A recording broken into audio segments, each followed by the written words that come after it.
Good morning, everyone. We decided we'd keep going with our dockside chats. We've done 50 of them, and we took a little bit of a break, but now we're going to come back with a few more because due to popular demand, right, Steve? Oh, of course.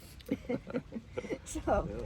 so one of the things that makes us feel good is working with nonprofits, and we had the opportunity to do something for one back in the 90s, and Steve's going to tell you about that. Yeah, it was a crab. It's a Chesapeake region accessible boating. So it's a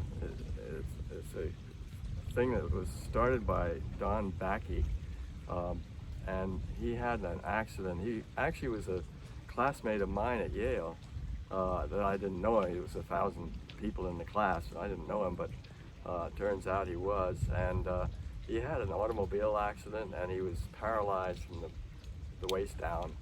And he started this in Annapolis, Maryland. He started this nonprofit called Crab. And they got some donations to some boats. And one was, what was it? Pearson 424. Pearson 424. And he approached me and he said, "Would you want to lease it?" I think it was because I think you can only sell the boat that's been donated to you after about 3 years of use. So I said, sure, we'd be happy to lease it.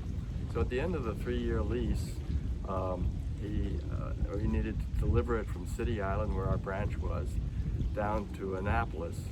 And he asked that one of his guys come along.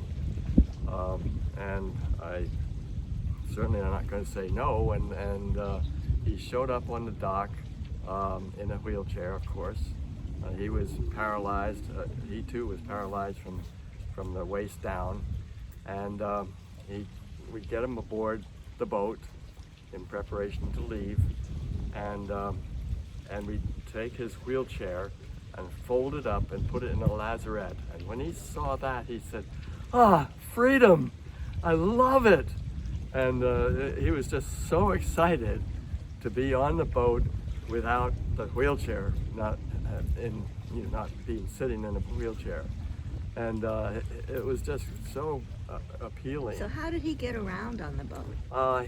He had great upper body strength, and he would just swing himself around. We had a lot of overhead ceiling handrails, grab holes, and he would just go from one to the other, anywhere down below. And he turned out to be a great navigator. So he stayed at the navigation desk and told us where to go, and so he was a real asset to the trip and a wonderful person.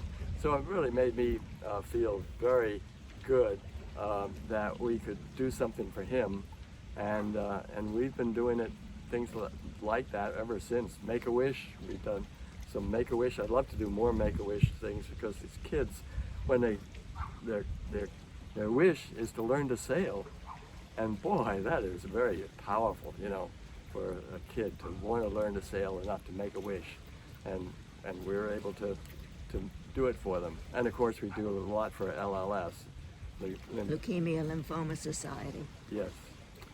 All right. Well, thank you very much for that time.